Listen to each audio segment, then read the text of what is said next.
Salut à tous, j'espère que vous allez bien. Aujourd'hui, on se retrouve pour parler de deux tocs que j'ai et dont j'entends très peu parler alors que je sais que beaucoup d'autres personnes souffrent de ça, à savoir la dermatillomanie et la trichotillomanie. J'espère que j'ai pas écorché les noms. Les noms sont très bizarres et complexes, mais je vais vous expliquer de façon très simple et vous allez très bien comprendre. Petit disclaimer, je vais parler de choses qui risquent de choquer et de gêner un petit peu certaines personnes. Je vous demande de ne pas émettre de jugement parce que ce sont de réelles maladies, que certaines personnes subissent un enfer à cause de ces deux tocs là et qu'elle risque de tomber sur cette vidéo et on n'a aucune envie de tomber sur les commentaires de Michel qui trouve ça dégueulasse. On s'en fout parce que sachez que les mots ont leur importance et je tiens à ce que cette plateforme ce soit une plateforme de bienveillance et de respect. Donc on va commencer avec la dermatillomanie. C'est le fait de se triturer la peau parfois jusqu'au sang. Oui, c'est gore. Donc pour vous parler un petit peu de mon parcours avec ce toc là, ça a commencé en fait quand j'étais toute petite. Moi, la dermatillomanie elle concerne les croûtes. J'ai une espèce de passion, c'est horrible de dire ça mais c'est la vérité pour les croûtes. En fait, vous savez, quand on est petit, on joue, parfois on tombe, on se blesse et on finit par avoir des croûtes. Et en fait, quand j'étais petite, j'adorais m'amuser à arracher mes croûtes. Mais pour moi, je voyais pas le mal. Et puis, je considérais pas ça comme un toc. Je savais même pas ce que c'était. Et en fait, en grandissant, c'est quelque chose qui a pris de plus en plus d'ampleur. J'ai grandi, j'ai commencé à découvrir un petit peu ce que c'était le stress. Et à chaque fois que je commençais à stresser, je sais pas pourquoi, mais je me mettais en fait à triturer ma peau. Je commençais à gratter comme ça.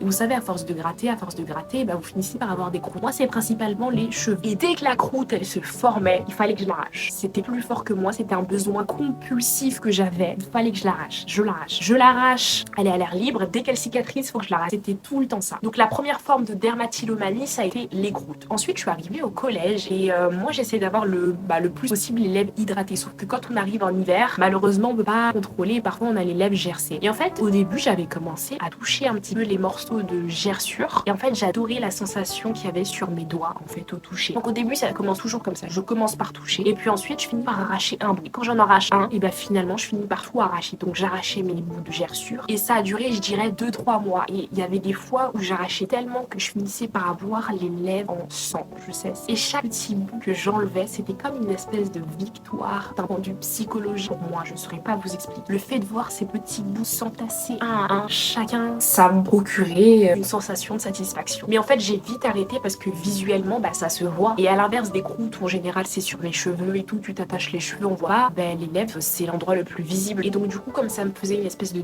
déformation physique, ben, j'ai vite arrêté. Et je me suis remise à enlever mes croûtes, mais cette fois-ci par période. Pendant 3 mois tout va bien, du coup j'ai plus de croûtes et voilà, j'y pense même pas. Et un jour il va y avoir une occasion qui va se présenter qui va faire que je vais retourner. Par exemple, à l'époque je faisais des défrisages, donc ma mère elle me défrisait les cheveux. Le défrisage c'est le fait de dénaturer ses cheveux et de passer du cheveu crépus aux cheveux lisses. Pour ça on utilise des produits mais chimiques à la mort. Et en fait, quand tu le laisses poser, très souvent, même quand tu le laisses pas trop longtemps poser, tu finis par avoir le cuir chevelu qui brûle tellement c'est chimique. Et du coup, comme le cuir brûle, et bah tu finis par avoir des croûtes. Et en fait, c'était l'occasion rêvée pour recommencer. Du coup, je recommençais à chaque fois. Donc bref, j'arrache mes croûtes, je les enlève, ça dure pendant des années. Et encore aujourd'hui, je gratte mes croûtes. Là, je vais vous parler de la deuxième forme de toc que j'ai. Vous allez voir, c'est un peu lié les deux, à savoir la trichotillomanie. J'espère que je l'ai bien. Non, c'est la trichotillomanie. Voilà. Donc la trichotillomanie, c'est un trouble caractérisé par l'arrachage de cheveux ou de poils. Donc ça peut être les sourcils, ça peut être les cils, ça peut être les poils du nez, ça peut être les poils des aisselles, ça peut être les poils de la foufou. Toute forme de petits poils ou de cheveux, on l'arrache. Moi, personnellement, mon cas, ça concerne juste une seule zone, les cils. J'ai commencé il y a 6 ans environ, quand j'étais en terminale. Je sais pas si c'était à cause du stress du bac, je pense, parce que en vérité, tout a un sens et tout est lié, mais ça, on va en parler à la fin. Mais du coup, j'ai commencé à arracher mes cils. Au début, juste, je touche. Vous voyez, je fais ça. J'arrive et juste, je fais ça, comme ça. Et attention, hein, je le fais avec mes lunettes. Hein. Donc là, je suis là avec mes lunettes, comme ça, et je fais ça. À l'époque, j'avais des cils quand même assez. Et c'est tombé sur une période où j'arrachais plus mes croûtes. Ça faisait franchement, je dirais 1 an, tout allait bien. Et du coup, je me suis mis à toucher mes cils. Et je sais pas pourquoi. Donc un jour, t'en arraches un, et puis après, c'est le dé. T'en arraches un, t'en arraches deux, t'en arraches trois. Comme pour les gerçures de lèvres, chaque bout de cils et même pour les croûtes enlevées, ça me procurait une sensation incroyable. J'avais l'impression que c'était une victoire pour moi. Et le problème avec les cils, tout comme pour les lèvres, c'est que je les enlever n'importe où. Enfin, je veux dire, une croûte, déjà c'est dégueulasse et je me vois pas enlever mes croûtes devant les autres. Et puis en plus, la plupart du temps, les croûtes, elles sont petites, elles sont dans des zones un petit peu inaccessibles. Alors que les cils, je peux les enlever, mais partout quoi. À la maison, dans les transports en commun, à l'école, partout. Un jour, j'ai posé, il y avait une fille de ma classe qui était à côté de moi. Et je sais pas, je fais ma vie et en fait, elle me dit, Suzanne, de façon bienveillante, ça fait 10 minutes que t'es en train de toucher tes cils. Je ne m'en rendais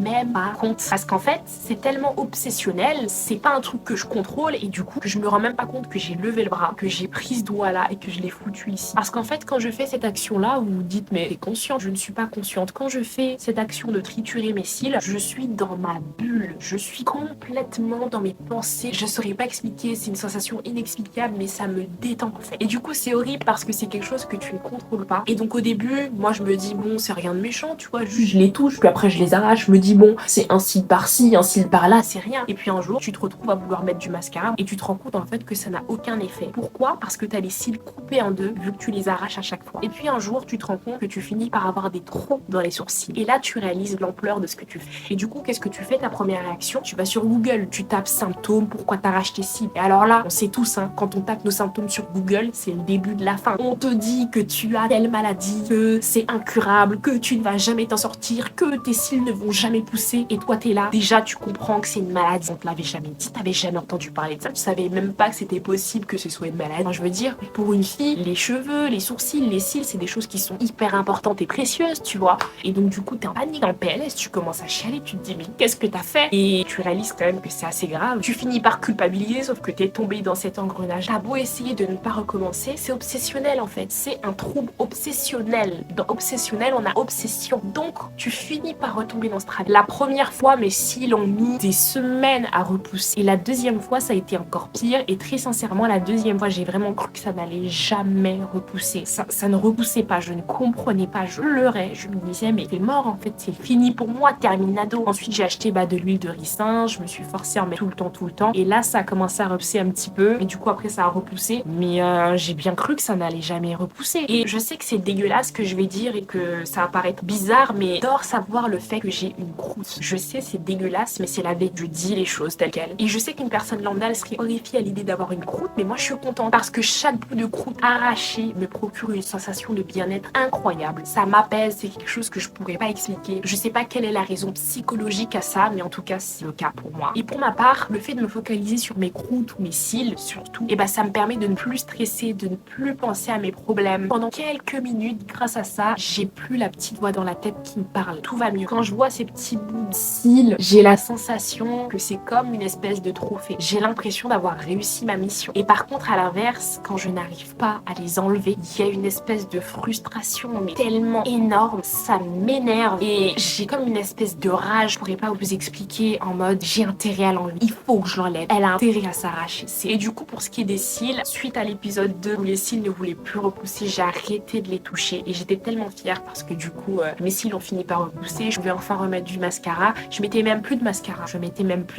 Donc les cils ont repoussé, j'étais contente et tout. Et je dois vous avouer que franchement, ça faisait 2 ans que je ne touchais plus à mes cils. En fait, je les arrachais plus, mais ça m'arrivait vite fait de les toucher. Mais c'était vraiment très très rare. Et j'avoue que depuis un mois, malheureusement, retour un petit peu du stress. Je les arrache plus. Par contre, je les touche. Il m'arrive de faire ça. Mais j'avoue que du coup, comme j'ai recommencé depuis un mois et demi, je vous montrerai tout à l'heure. Malheureusement, à force de faire ça tout le temps, il y a des cils qui se sont un petit peu enlevés. J'ai un retour de trou. Du coup, je suis dégoûtée parce que j'ai l'impression de faire une espèce de rechute alors que j'avais vraiment réussi à contrôler tout ça, quoi. Mais je me dis, bon, je perds pas espoir. J'ai déjà réussi à aller mieux. Il n'y a pas de raison que ça ne marche pas. C'est beaucoup plus facile pour moi de ne plus arracher. Par exemple, les gerçures, ça a été rapide et pour les cils aussi. Parce que c'est des endroits visibles. Ça impacte mon physique. Mais forcément, là, je fais tout pour me mettre des limites, des barrières et me dire non, là, c'est visible, je peux pas. Et Dieu merci, j'estime être un petit stade parce que sachez que pour certains, c'est un véritable calvaire. Certains et surtout certaines en vérité, puisque c'est un trouble qui touche 90% de femmes. Voilà, comme par hasard. Et est-ce que ça vous étonne? Moi, personnellement, ça m'étonne pas.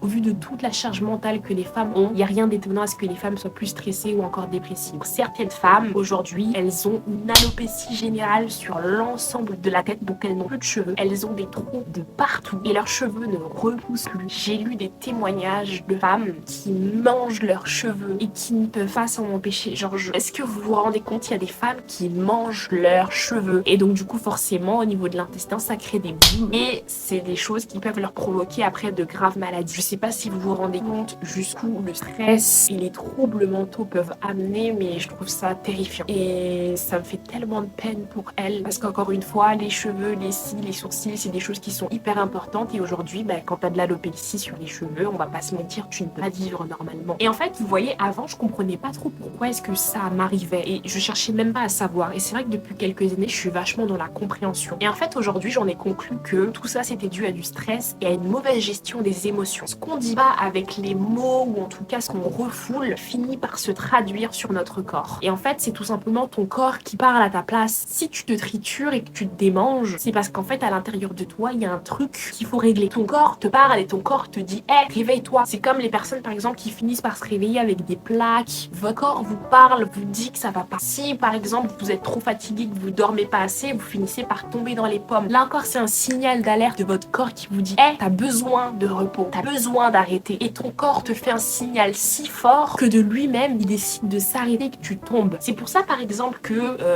la plupart des gens qui travaillent énormément, ils sont pas heureux, finissent par faire des burn-out. Les burn-out c'est tout va bien, après c'est vrai que tu te sens pas très bien dans ton travail, puis après tout d'un coup, du jour au lendemain, t'as tellement forcé, t'as tellement refoulé tes émotions que ton corps te dit stop, c'est terminé. Et quand ton corps te dit c'est terminé, là c'est hyper compliqué après d'essayer d'aller mieux. Ton corps te parle, donc quand vous ressentez des choses, des démangeaisons, des machins, sachez que c'est un signal d'alerte et qu'il faut faire quelque chose. Et donc du coup, je pense qu'il faut vraiment remonter à la source pour essayer d'identifier l'origine du problème, quel est exactement le problème et grâce à ça réussir à trouver des solutions. Et quand je vous parle de solutions, là je crois que pour ces deux maladies, il n'existe pas vraiment de médicaments et en vérité tant mieux parce que de toute façon, se soigner à coup de médicaments, attention, quand c'est vraiment nécessaire, bien sûr, il faut le faire, mais je trouve que dans l'idéal, le mieux c'est quand même d'essayer de se traiter de façon différente en faisant par exemple une thérapie. Ça peut être une thérapie avec soi-même, une thérapie avec un psychologue. Je sais qu'il y a beaucoup de tabous avec les psys, mais quand vous trouvez un bon psy, sachez que c'est hyper bénéfique. Si ta santé mentale est à zéro, je peux te dire que t'auras beau essayer comme tu veux d'aller mieux d'un point de vue physique, ça ne va pas marcher. J'ai remarqué du coup qu'à chaque fois j'avais ce besoin que mes mains soient occupées et que mon esprit aussi soit occupé et focalisé sur autre chose. Et donc du coup j'ai fait une petite liste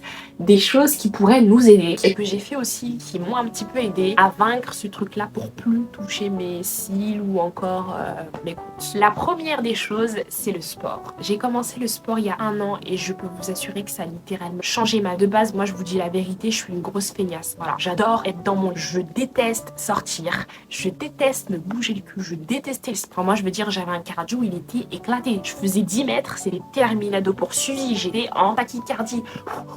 Je faisais que de souffler et puis en plus je suis asthmatique donc je vous laisse imaginer. Et il y a un moment donné en fait où il faut se dire ok c'est pas facile, je déteste ça. J'ai pas le choix que d'aller suer à la salle de sport pour essayer d'aller mieux. Et ça a changé ma vie en fait quand je suis à la salle de sport. En fait, je déteste le fait de devoir aller à la salle de sport. Par contre, je n'ai jamais regretté une seule fois, une seule séance. À chaque fois, la sensation quand je sors de là-bas, elle est mais incroyable. Mon esprit, je suis libérée. Au niveau de mon corps, je me sens mieux, je me sens plus tonique. Enfin, vraiment, le sport, c'est quelque chose de génial. Ensuite, la deuxième des choses, c'est la cuisine. Alors moi, c'est pas la cuisine salée parce que ça me saoule. Voilà, j'aime pas.